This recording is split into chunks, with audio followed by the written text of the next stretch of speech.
자, 오늘은 이제 드디어 3강이네요. 1강, 2강 잘 복습들 하고 계시죠?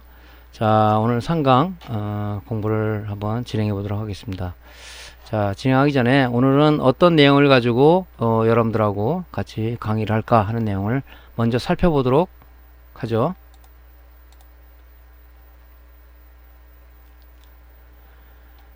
자, 우리가 이제 뭐 예전에 학교 다닐 때 많이 그 이론에서 배운 게 있습니다. 뭐 전기와 물질은 뭐고, 전류는 뭐고, 전압은 뭐고, 또 전원과 부하는 뭐고, 교류는 어떤 크기를 갖고 표시법을 갖고 있는가, 오음의 법칙 이런 부분들은 우리가 전기 통론 시간이라 이런 데 많이 배웠을 겁니다. 뭐 지금 뭐 대학교 전기 전자공학과를 다시는 학부 과정을 듣는 사람들도 이런 것들은 고등학교에서 배웠던 내용들을 계속 이제 뭐 반복해서 듣고 있고 하고 있습니다. 아직 중요한 이론이기 때문에 그죠? 이런 공부들을 하고 하겠죠. 이런 이론이 정립이 돼야 되다 보니까 하고 있는 것 같아요.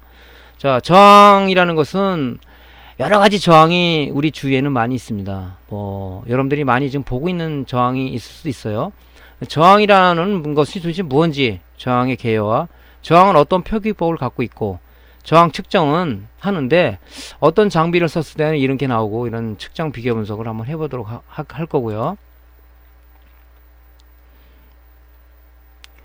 저항은 많은 종류가 있다고 그랬는데 뭐 주로 우리가 제작을 하거나 수리를 할 때 주로 많이 쓰는 저항들이 뭐 탄소 피막이라든가 금속 피막이라든가 시멘트 저항이라든가, 또 MLCG 칩 저항이라는 칩 저항기를 좀 쓰고 있고요. 칩 저항을 하나에 집접해 놓는 어레인 네트워크 저항기를 많이 쓰고 있고, 그 다음에 퓨저블 레지스터라 해가지고 어떤 회로 보호를 위해서 퓨즈형 저항기라는 게 또 있습니다. 또 저항을 갖다가 우리가 수시로 변화하면서, 예를 들어서 뭐 소형 SMPS다 그러면은 가변 저항기 올려서 5V도 만들 수 있고 뭐 12V를 만들 수 있고, 전번 강의 때 설명한 우리가 갖춰야 될 기본 장비에서 파워 서플라이를 얘기했었죠. 그때 이제 그 가변을 해서 전압과 전류를 변화시킬 수 있는 이런 가변 저항기를 쓰는 겁니다. 콘덴서 우리 강의할 때도 마찬가지지만 합성 정정 용량에 대해서 얘기했지만 저항도 합성 저항이라는 게 있어요. 그래서 이걸 왜 하냐고 묻는다면, 비상시에 내가 같은 규격에 저항이 없다.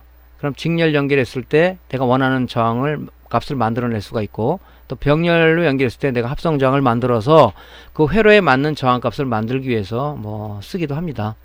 뭐 근데 그렇게 수리하는 사람은 없겠지만 그래도 이 이론을 알고 있으면은 비상시에 어떤 대처가 되겠죠. 뭐 전쟁 영화 같은 데 보면은 뭐가 고장 나면은 갖고 있는 부품을 막 연결해서 이렇게 하나를 만들고, 뭐 통신병이 그런 영화도 가끔 한번 보기는 했던 기억이 나는데, 바로 이런 이론들이 거기에 뭐 접목된 것이 아닌가 이렇게 생각도 됩니다. 자, 그 다음에는 우리가 저항을 갖다가 이게 고장인데 측정해 보니까, 야, 그 저항을 갖다가 이 각 종류가 많은데 어떻게 양부 측정을 할까? 이거 어떻게 분량을 알아낼까? 근데 어떤 장비를 쓰지? 뭐 이런 장비에 대한 부분들 한번 소개를 하고요. 저항은 어떤 분량 유형을 갖고 있는지, 저항 분량 유형은 좀 여러 가지가 있어요. 그래서 그 양부 판별을 좀 어떻게 하는지를 알아보고, 그 다음에 이제 저항의 용도는 풀다운 저항과 풀업 저항이 있는데, 물론 뭐 저항이라는 게 뭐 전류를 갖다 조정하는 역할도 하지만은 뭐 분압, 전압을 갖다 분압을 시켜주고 뭐 이런 부분도 있지만, 풀다운 저항, 풀업 저항이라는 것도 많이 써요. 왜냐면 우리 전자회로는 그 내부에 그냥 우리가 전원을 눌렀다 해서 켜지는 게 아니라 그 MCU라는 그런 펌웨어를 통해서 연산을 해서 뭐 하이 신호니 로우 신호라는 그 시그널을 주게 됩니다. 즉 로우 신호는 5V를 얘기하는 거고, 하이 신호는 로우 신호는 0V를 얘기하는 건데, 이 풀다운 저항이 없다면 5V라는 정확한 그 하이 신호 값이 플로팅이라는 값에 의해서 인식이 안 되는 경우가 있어요. 얘는 5V를 받아야 되는데 5V가 아니고 4V도 아니고, 그러면 정확하게 동작하기가 어렵죠. 그래서 풀다운 저항과, 즉 VCC 단에 붙이는 저항이냐 그라운드 단에 붙이는 저항이냐에 따라서 풀다운, 풀업 저항이라는 걸 쓰는데, 회로에서 굉장히 중요한 역할을 합니다. 예, 그래서 그 풀다운과 풀업 저항에 대해서 우리가 한번 좀 살펴보고 넘어가고요. 저항 분량 교시 팁. 콘덴서 강의할 때 마찬가지지만은 우리가 이런 그 솔더링과 디솔더링 후에 우리가 후속 조치 얼마나 그 상품의 가치를 좀 높이느냐, 또 엔지니어로서 얼마큼 최소한 마무리를 잘 하느냐 하는 것도 우리가 한번 살펴보도록 하겠습니다. 자, 이제 또 본 강의로 들어가면 또 이제 여러 가지 얘기를 부연 설명하면서 또 하도록 하죠. 자, 그럼 본 강의로 한번 들어가 보겠습니다. 전기, 이거 화학 시간이나 이럴 때 좀 많이 들었던 내용이라고 생각하는데, 전기와 물질에 대해서, 특히 물질의 구조에 대해서 많이 화학 시간에 좀 배웠을 겁니다. 원소 주기율표라는 걸 배울 때 좀 터치하고 넘어가는 부분이죠. 일단은 전기라는 것은 눈에 보이지가 않죠. 우리가 손에 잡을 수도 없고. 하지만 우리가 실질적으로 우리 실생활에 전기는 없어서는 안 될, 뗄 수 없는 불가분의 관계다. 즉 블랙아웃 현상이 생기면 우리는 눈뜬 장님이 되는 거죠. 그래서 요즘 그 전기를 특히 여름철에는 우리가 최대 전력을 주기 위해서 많은 노력들을 많이 하고 있죠. 자, 물체, 예를 들어서 의자를 한번 예를 들어볼까요? 우리가 안고 있는 의자는 그죠? 쇠도 있고 또 어떤 나사도 있고 그다음에 무슨 뭐 이런 천 재질도 있고 그렇게 여러 가지로 구성되어 있습니다. 그러면 쇠라는 재질을 놓고 봤을 때 그건 물질이라고 얘기하죠. 그리고 쇠라는 물질을 놓고 우리가 봤을 때 물질을 좀 잘게 이렇게 아주 입자 형태를 쪼개면은 그 물질 쇠라는 성분을 그대로 갖고 있는 이 분자라는 성분이 생깁니다. 또 분자를 아주 작게 쪼개면 이 분자의 성질, 즉 물질의 성분과 무관한 작은 입자가 나타나는데 이게 바로 원자입니다. 이 원자의 구조에 대해서 우리가 알고 넘어가야 반도체 공부할 때, 즉 TR이나 뭐 이런 다이오드를 공부할 때 좀 이해가 되지 않나 싶어서 제가 이 강의를 좀 하고 있는 겁니다. 원자라는 게 생기는데 원자는 어떻게 돼 있는가, 이 구조에 대해서 또 알고 넘어갈 필요 있죠. 그래서 이 원자의 내부에 있는 이 전자라는 부분이 굉장히 중요한 부분이거든. 전기 전자도에 기여하는 부분이 이 자유전자, 이 전자라는 놈입니다. 그래서 그 부분들을 원자 구조는 어떻게 생겼는지 한번 터치를 해보죠. 자, 원자는 어떤 구조를 갖고 있냐면은 바로 이런 구조를 갖고 있습니다. 예. 원자는 원자라는 이런 안에 원자핵이라는 게 있는데 원자핵은 양성자하고 중성자를 갖고 있습니다. 원자핵을 중심으로 바깥에는 이 전자들이 이렇게 돌고 있는데요. 이걸 우리가 최외곽전자 또는 자유전자 이렇게 표현을 합니다. 이놈이 이 전기전도도에 기여를 하는 애들이거든요. 도체다, 부도체다, 반도체다. 부도체는 이 자유전자가 많지 않은 놈을 우리가 이 부도체라고 얘기를 해요. 도체는 이 자유전자가 많으니까 얘네 흐름을 통해서 전류가 흐르는 거거든요. 그래서 이 원자핵에 있는 양성자하고, 양성자는 플러스 전기적 특성을 띈 거고 전자는 마이너스 전기적 특성을 띈 거예요. 평상시에는 얘 수가 같기 때문에 전기적인 중성을 가지고 있다. 하나의 부도체로 우리 동작을 하고 있다. 하지만 어떤 사용자가 여기다가 화학적인 어떤 그 외부 화학적인 반응을 준다든가 열의 어떤 반응을 준다든가 아니면 전압을 걸어준다든가 이랬을 때 이 자유전자가 원자와 원자 사이를 원활하게 지나다니면서 이 자유전자가 얘네들이 아예 자유스러운 영혼들이죠. 얘가 바로 전기전도도에 기여를 하고 있더라. 얘가 그래서 전류의 흐름은 이 바로 자유전자의 흐름입니다. 자유전자가 흘러가서 전기가 흘러가는 거죠. 그래서 이 원자는 양성자와 전자로 이루어져 있는데 양자 안에 있는 플러스 전기와 원자핵을 돌고 있는 이 전자의 수가 같기 때문에 전기적 중성을 일으키지만 어떤 반응을 줬을 때 전자가 자유로 움직인다. 이것이 이제 우리가 TR 공부할 때 이 최외곽전자라는 부분이 또 얘기가 나올 거예요.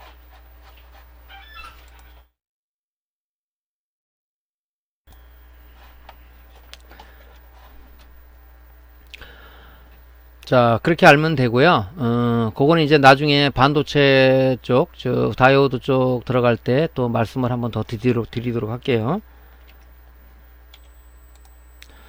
자, 그리고 이제 우리가 전류라는 분들 많이 들으죠. 직류다, 교류다 이런 것은 많이 들어봤을 거예요. 직류가 뭐야? 교류가 뭐야? 교류 그러면 우리 가정에서 쓰는 거잖아. 하지만 실질적으로 한번 그 내용을 보죠. 자, 직류는 뭐냐면 이 시간에 따라서 이 크기와 방향이 일정한 거예요. 일정한 거.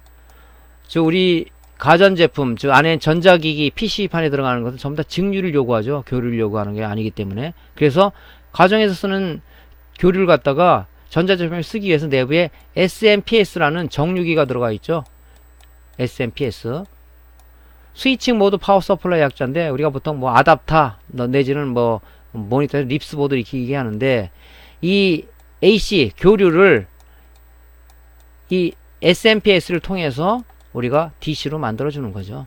그래서 이거를 우리 전자기기에 PCB 전자회로에 공급을 하는 겁니다. 그러면 이 교류는 어떠냐? 교류는 시간에 따라서 크기와 방향이 이렇게 변하는 이 구조를 갖고 있어요. 우리나라의 그 상용 주파수는 쓰는 교류는 60Hz를 쓰고 있습니다. 60Hz를 1초 동안에 이 정연파의 곡선이 60번이 회전을 하는 거죠.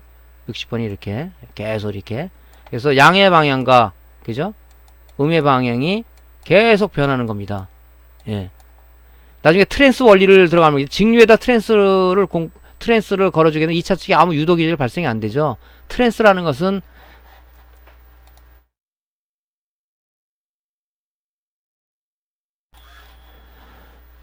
1차측 코일과 2차측 코일이 관계져 있는데 1차측 코일에 변화하는 전류, 즉 양의 방향과 음의 방향이 수시로 변하는 전류를 줬을 때 상호 인덕턴스에 의해서 2차측에 유도기전력을 발생하는 그 유도기전력의 원리를 이용해서 우리가 아답터에 트랜스 같은 걸 쓰는 거죠.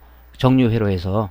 그런 부분 때 이 교류라는 부분을 우리가 공급하게 되는데 바로 이렇게 시간에 따라서 크기와 방향이 변화하는 것다 우리 교류라고 본다. 이거를 정확하게 보려고 그러면은 테스터기 갖고는 안 되고요. 뭘 갖고 하냐면은 오실로스코프, 우리가 갖춰야 될 장비에서 오실로스코프에 대해서 얘기를 했습니다. 오실로스코프로 보면 XY 좌표상에 바로 이렇게 이런 사인파 곡선을 아주 멋지게 볼 수가 있죠. 테스터는 전압을 재는 장비지 파형을 재는 장비가 아니거든요. 그래서 오실로스코프라는 부분이 어떤 파형이 어떻게 변화가 되고 이 소자는 이런 파형이 나오는데 이 파형이 제대로 나오는지 뭐 데이터 시스하고 비교해서 정확히 나오는지를 보기 위해서 우리 파형 측정 장비로 오실로스코프를 많이 쓰죠. 그래서 이런 파형이 나옵니다. 직류는 쟀을 때 우리가 예를 들어 립스보드 2차단에 5V 단을 쟀을 때는 이런 파형이 나오는 게 아니라 이 직류 파형이 나오죠. 왜? SMPS는 AC를 DC로 바꿔주는 하나의 그 장비이기 때문에 이런 직류가 2차적이 나옵니다. 그래서 이 직류만이 전자소자를 기동할 수가 있다. 예? 직류를 공급해 줘야 되잖아요. 예. 전자소자들은 직류라는 밥을 원합니다. 교류라는 밥을 원하지는 않아요. 그래서 우리가 SMPS를 만들면서 우리가 아답터를 만들면서 옛날에 리니어 아답터라고 봤죠. 우리 면도기 같은데 그런 데는 뭐 대충 뭐 나와도 되는 거니까 뜯어오면 트랜스 하나에다가 다이오드 4개에다가 콘덴서 하나가 딸랑 연결되어 있는데 이러다 보니까 양질의 연기를 우리가 얻을 수가 없더라. 그래서 과학자들이 연구했을 때 야 이거를 한 단계 스위칭 단계를 더 거치자. 그랬더니 아주 완벽한 DC를 만들어내고 어떤 양질의 전기를 만들어낼 수가 있더라. 그래서 SMPS라는 게 또 출현이 된 거죠. 그래서 이런 아주 이 고른 직류 전류를 만들기 위해서 이 과학자들은 많은 노력을 한 거죠. 그래서 바로 SMPS 출현은 현재 우리 가전제품에 아주 많이 쓰는 기본으로 우리 정착이 된 거죠.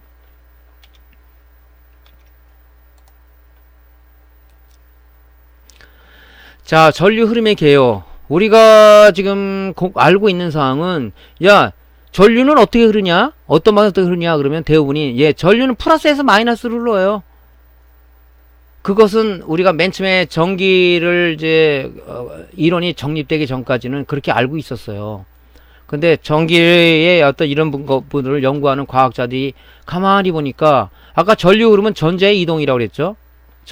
자유전자의 흐름을 우리가 전류라고 얘기했는데 가만히 생각해 보니까 이게 우리가 이론을 맨 처음에는 전류는 플러스에서 마이너스로 흐른다고 딱 얘기했는데 연구를 해보니까 이 전자는 마이너스에서 플러스로 가고 있더라.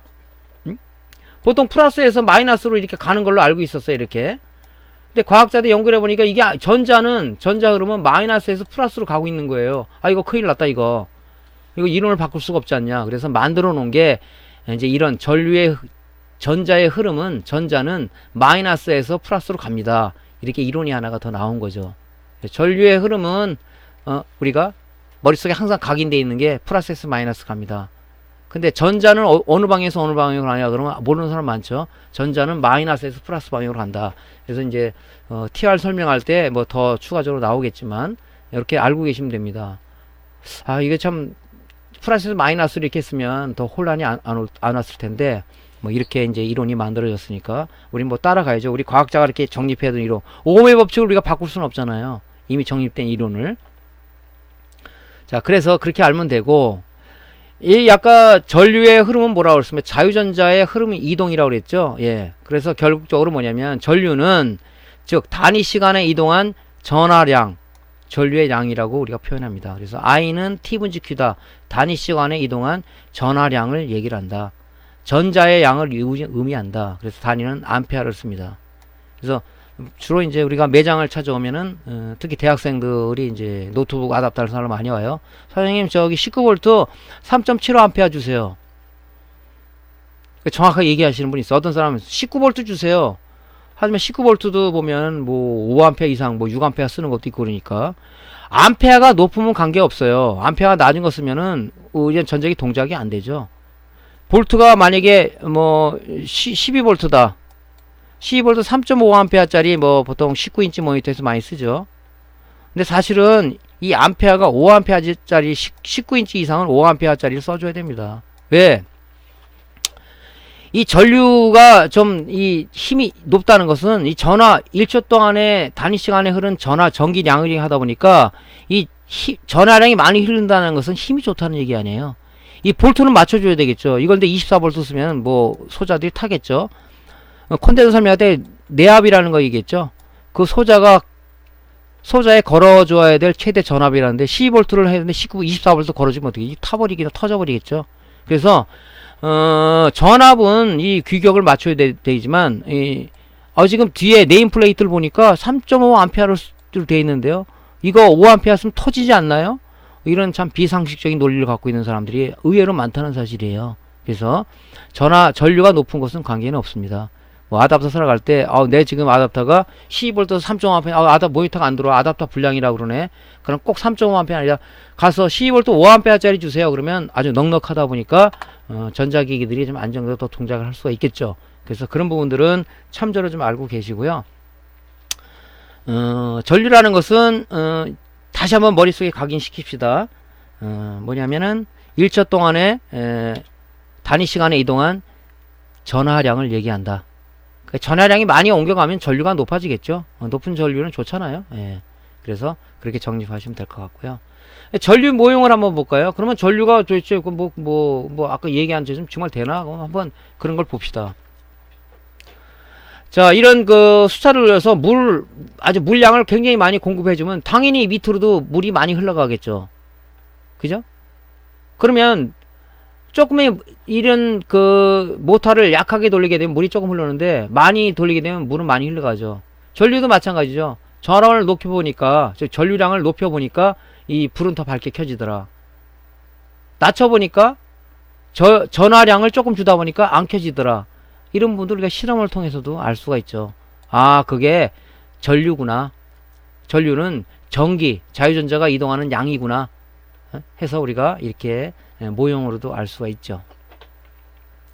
자, 전압이라는 얘기를 이제 우리 또 많이 씁니다. 전압. 야, 전압이 몇 볼트야? 뭐 이렇게 얘기를 하시는 분이 있어요. 전압은 뭐냐면 쉽게 얘기해서 두 점 사이의 전기적 위치 에너지 차이다.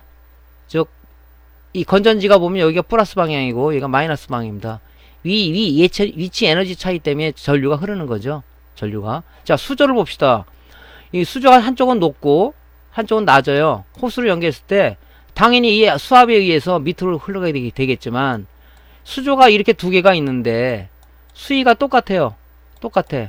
여기다 호스를 연결하면 물이 흐릅니까? 안 흐르죠. 그럼 건전지를 우리가 1.5V 샀는데 시간이 지나니까 뭐 후레쉬가 안 켜져. 그거는 이 전위차가 전이차가 없다 보니까 전류가 안 흐르는 거예요. 그래서 우리 이 전압이라는 것은 뭐 전이차, 전압 이렇게 얘기했는데 단위는 볼트를 씁니다. 그래서 항상 이 높은 데에서 낮은 데로는 플러스에서 마이너스로 이렇게 전이차가 있어야 전류가 흐르는데, 이 전기가 소모되면 전이차가 없어지거든요. 그러면 전기가 못 흐르는 거죠. 이 수조를 보고 우리가 이해를 하면 되겠죠. 수위가 같아서 호수 연결하면 평형이 되니까 안 흐르잖아요. 평형이 되니까. 그래서 이게 전이차가 있으면은 물이 이렇게 흐른다. 단위 볼트라는 거 쓰시면 알게 되고요. 요 이론 요거에 대해서는 우리가 머릿속에 기억을 하면 되겠죠. 전압의 모형을 한번 볼까요? 전압 모형. 이것도 마찬가지예요.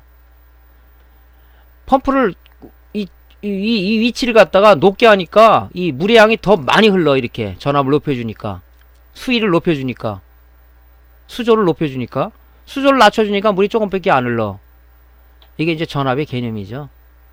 전류도 마찬가지죠. 전류도 전압을 높여보니까, 그죠? 높여보니까 전류가 더 잘 흘러. 그러니까 수조를 높인 거죠. 수조를 낮추니까, 전위를 낮추니까 이 불이 잘 안 들어와. 이게 이제 전류의 전압의 모형입니다. 우리 이런 걸 많이 봤잖아요. 어디 놀러 가서 간이 샤워장을 만드는데 큰 물통을 자기 뭐 배꼽 수준에다 올려놓고 하려니까 물이 안 나와. 아, 야, 저 나무에다가 저기 수조를 하나 달아보자. 그래서 나무 높은 데다가 그 물통을 달아놓고 호스를 연결해서 거기다 샤워기를 쓰시는 분도 있죠.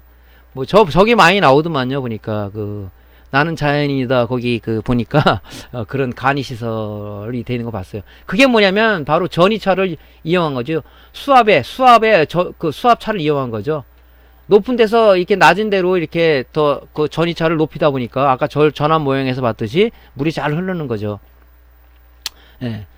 그래서 그런 응용을 이제 이런 이론을 알고 있으니까 이제 그 사람도 그렇게 응용한 게 아닐까? 너무 또 이 오버센스인가요? 예.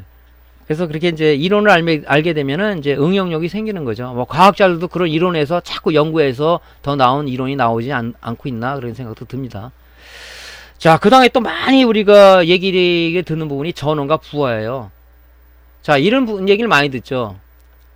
가끔 이제 수리를 하시는 분들은 야, 어떤 모델 있잖아. 어느 회사 어떤 모델. 이게 S&P에서 문제가 돼서 리스보드만 떼어가지고 220V인가 딱 재니까 12V 나오는데 19V가 왜 나오지 이거? 이거 고장이야. 혹시 너 재고 갖고 있는 거 있냐? 이렇게 물어본 적도 있을 거예요. 그거는 뭐냐면 부하라는 것은 이 전기를 소모하는 물체를 부하라고 한다. 즉 립스보드 SMPS를 봤을 때 이것만 띄어서 220V를 인가하게 되면, 그죠? 220V 인가하게 되면 얘는 무부하 상태죠. 부하를 안 건 거죠. 전기를 소모하는 물체를 안 건 거예요. 하지만 여기다 AD 보드를 연결하고 뭐 OSC 보드를 연결한다면 얘는 부하를 건 거죠. 그죠? AD 보드니까 얘는 5V 전기를 소모하는 거잖아요. 여기다 인버터까지 달았다면 얘는 12V를 소모하는 거죠. 그러니까 무부하 운전 시에는 당연히 이 어떤 회로 구성하는데도 뭐 문제가 있겠지만 부하를 안 걸다 보니까 우리 일반 전기 면도기도 마찬가지예요. 부하를 걸면 나오다가 부하를 빼고 거기다 재면 뭐 12V가 막 19V도 막 나오고 그렇습니다. 무부하 상태이기 때문에 전기화를 소모를 안 걸은 그런 무부하 상태에서는 전압이 높게 나올 수가 있어요. 거기다 회로를 갖다 뭐 구성할 때 만든 사람들이 원가 절감을 생각 안 하고 하면 거기다 뭐 저항을 더 하나 단대는가 해서 12V가 고르게 나오게 해주면 좋은데, 요즘은 뭐 나온 모니터들은 재면 바로 12V가 나오죠. 회로가 그렇게 구성되어 있기 때문에. 그래서 뭐 이런 부하라는 얘기 썼는데 무부하 이 무슨 얘기지 하지 말고 무부하 없으면 묻자. 부하를 안 걸고 테스트한 거구나. 내가 고장이 아니었었구나. 이렇게 이해하시면 되죠. 전원은 부하가 동작할 수 있도록 어떤 에너지원을 공급하는 거죠. 사람으로 얘기하면 이게 밥통이고 이게 사람이야. 뭐 밥통에 밥이 있어야 사람이 밥을 먹지 않습니까? 그런 거를 같이 기억을 하시면 되겠죠. 그래서 부하라는 얘기를 영어로는 뭐 로드라는 얘기를 씁니다. 이 기술 세계는 말이죠, 용어들이 굉장히 다양하게 있는데 보통 표준 용어로 부하, 로드라는 얘기 많이 씁니다. 또 현장에서는 또 나이 드신 또 현장에서는 또 이상한 또 일본 용어를 쓰시는 분들이 있는데 보통 보면 이제 부하, 로드라는 많이 써요. 로드 하면 부하를 얘기하는 거구나. 그래서 우리 이런 얘기를 많이 하잖아요. 아, 오늘날 일을 하는데 머리에 과부하 걸려가지고.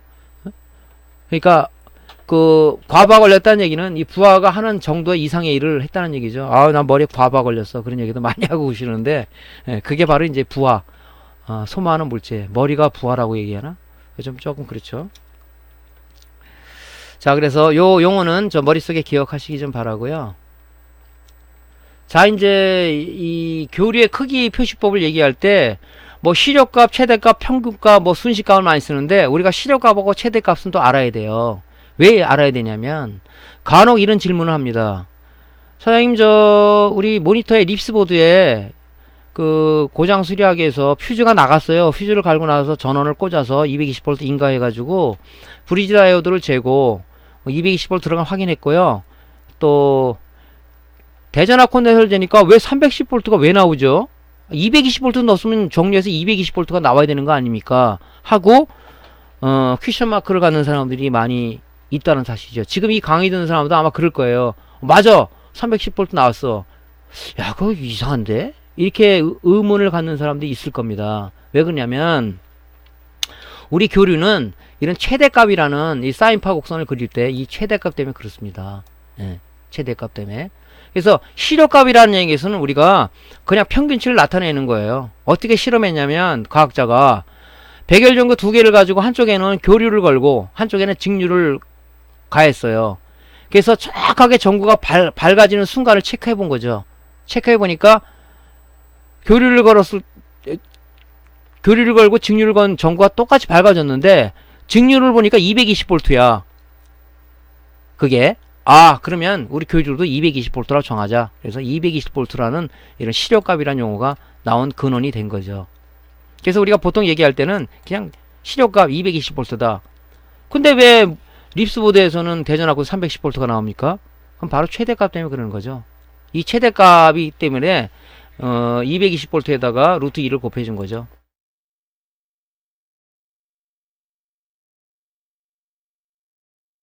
그래서 이제 220V가 루트 2를 곱하니까 1.414, 그러니까 311V가 나온 거죠. 그래서 고장은 아니고 우리가 이렇게 최대값 때문에 이렇게 나온다 하고 생각하시면 되겠습니다.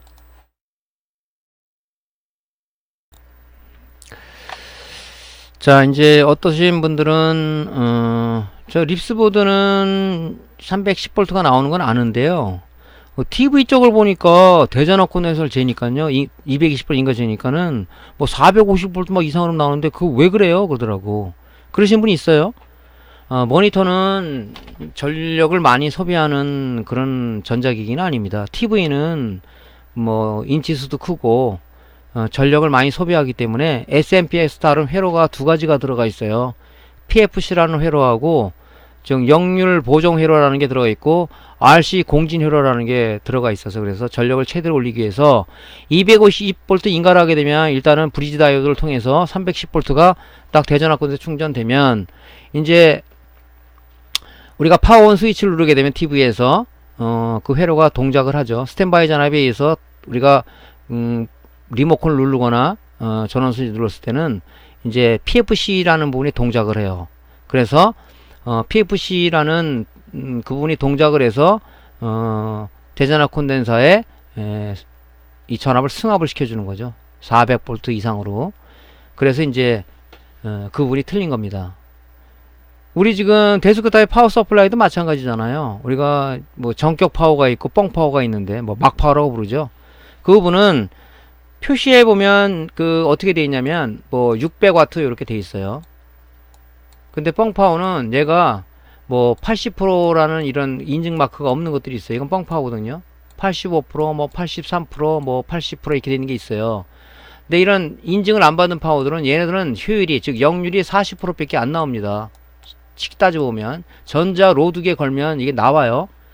뭐 전자 로드기라는 장면이 좀 비싸서 그럼 600W에 40%니까 240W밖에 안 나온단 말이죠. 그럼 240W가 나오는데 여기다가 뭐 GTX 1060, 1080을 걸었다 그러면 잠시 돌아가다가 나중에 문제가 생기겠죠. 왜냐면 전력이 약하다 보니까 PCI 그 PCI 슬롯에 있는 이 전원으로다가는 이 GPU를 돌릴 수가 없어요. 그래서 여기다 보조 전원이 4핀짜리나 4핀짜리 듀얼로다가 이 12V가 다시 연결되게 돼 있죠. 그렇다는 얘기는 보조 전원이 들어간다야 되는 얘기는 뭐냐면 높은 전력을 공급해 준다는 거하고 같은 우리가 논리로 성립이 돼요. 그래서 데스크탑에도 우리가 보면 전격 파워들은 안에 PFC라는 게 들어있어요. PFC도 보면 패시브 PFC냐 액티브 PFC냐의 회로 구성이 약간 틀리게 돼 있는데 원리는 같죠. 그래서 거기서 한번 승합을 시켜서 전력을 높게, 즉 무여 전력을 유여 전력을 끌어올리기 위한 부단한 노력이 거의 표현되어 있는 거죠. 그래서 우리가 데스크탑 조립할 때도 뻥파워보다는 가능한 조금 비싸더라도 전격 파워를 우리가 쓰는 게 전자회로는 좋은 거죠. 전자회로들은 얘네들은 항상 일정한 밥을 요구를 해요. 일정한 밥을. 한 공기도 먹었다가 반 공기도 먹었다가 10공기도 먹었다 그러면 우리 사람도 소화불량이 생겨서 나중에 암이 생기듯이 이 전자회로들은 항상 전자소자들은 항상 일정한 전압 일정한 전류 요구한다. 그렇기 때문에 전격 전압을 공급해 줘야 된다. 전격 전압이라는 것은 뭐냐면 어떤 기기가 정상적으로 동작하기 위해서 공급해 줘야 될 기본 전압을 우리가 전격 전압이라고 얘기를 하는 거죠. 그래서 굉장히 중요한 거죠. 전자회로에서는. 근데 이 컴퓨터 조립하시는 분이나 이런 사람은 그걸 무시하고 600W? 600W 어이 높은데? 하는 그런 안에 회로 구성을 보지 않고 싸다고 구입하시는 분이 있습니다. 그거는 좀 오류를 범하는 거죠. 컴퓨터가 뭐 1, 2만원 하는 건 몰라도 몇십만원, 뭐 100만원대 이상인데 장기적으로 한번 쓰려고 그러면은 우리가 그 좋은 파워를 써야 되겠죠. 전자회로의 어떤 보호를 위해서라도 그런 측면입니다. 그러니까 310V 나오고 뭐 400V 나오는 거 SMP에서는 이제 이해가 되겠죠. 나중에 이제 그 PFC에 대해서의 이론은 나중에 공부할 겁니다. 그러니까 요것만 우리가 이해를 하고 넘어가시면 될 것 같습니다. 자, 오음의 법칙이죠. 오음의 법칙. 이거는 뭐 우리가 항상 머릿속에 있는 거죠. I는 R분지 V다. 이 오음이라는 사람이 만들어낸 건데요. 참 대단한 사람 같아요. 보면.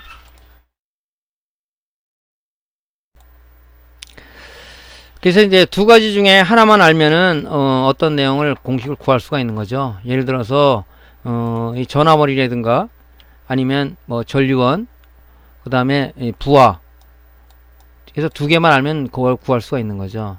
뭐 간단한 예로다가 LED가 지금 가지고 있는 게 발광 다이오드를 우리가 동작시키기 위해서 보통 LED는 3V, 1.3V를 공급을 하는데 내가 갖고 있는 건전지가 9V짜리 밖에 없어요. 9V짜리를 다이렉트로 연결하게 되면 LED가 파괴가 되겠죠.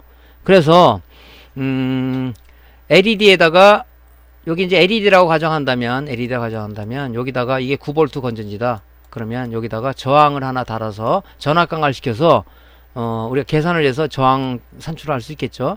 그래서 이제 LED를 우리가 불을 이렇게 켜는 경우 이런 경우도 있죠. 과학 실험에서 많이 하죠. 그래서 나중에 이제 브레드보드라는 것에 대해서 말씀을 드릴 건데 이제 브레드보드로 회로도 구성해보고 한번 해서 실험을 할 수 있는 이제 그런 부분입니다. 지금 제가 전자전기 이런 기초 강의를 하는 것은 이제 다음 강의 때는 이제 아두이노라는 오픈소스 하드웨어라는 그런 부분에 대해서 지금 4차 혁명의 기본이 되는 것들이죠.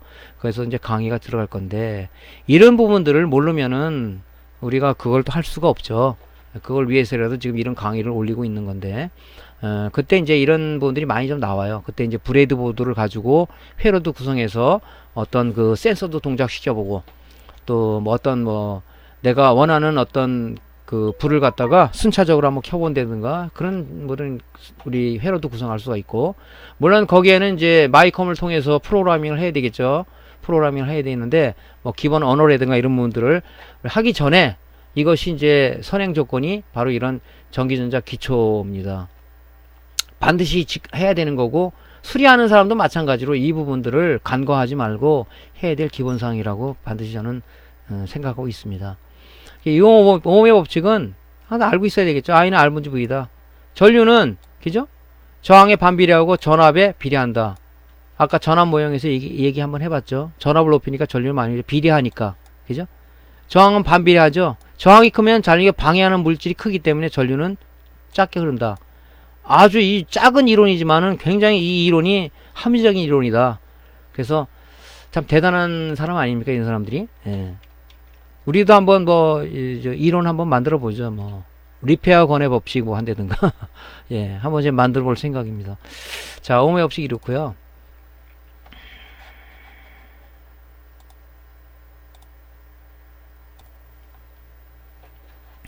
자, 오음의 법칙의 모형을 볼까요? 자, 오음의 법칙에 이제 우리가 실험을 한번 해보죠. 자, 스위치를 닫습니다. 800ohm이라는 우리 전구를 연결해 가지고 전압을 올리면 우리 오음의 법칙에서 V는 IR, 그죠? IR에서 전압을 높이면은 전류가 많이 흐른다고 그랬죠? 그래서 전류계는 저렇게 높은 전류를 구성하게 됩니다. 낮추면 전류 흐름이, 전자 흐름은, 전류는 전화의 이동이라고 그랬죠? 전자 이동. 그래서 전류가 좀 낮아지는 거죠. 전압을 높이면 많은 전류를 흐른다. 그 공식은 V는 IR, 전류 곱하기 저항이다. 이렇게 우리가 생각하시면 되겠죠. 자, 오늘 강의는 여기까지고요. 다음 강의에 이어서 다음 강의를 진행하도록 할게요. 지금 많은 시간 시청해주셔서 고생이 많았고요. 다음 시간에 다시 이어서 강의를 하도록 하겠습니다. 감사합니다.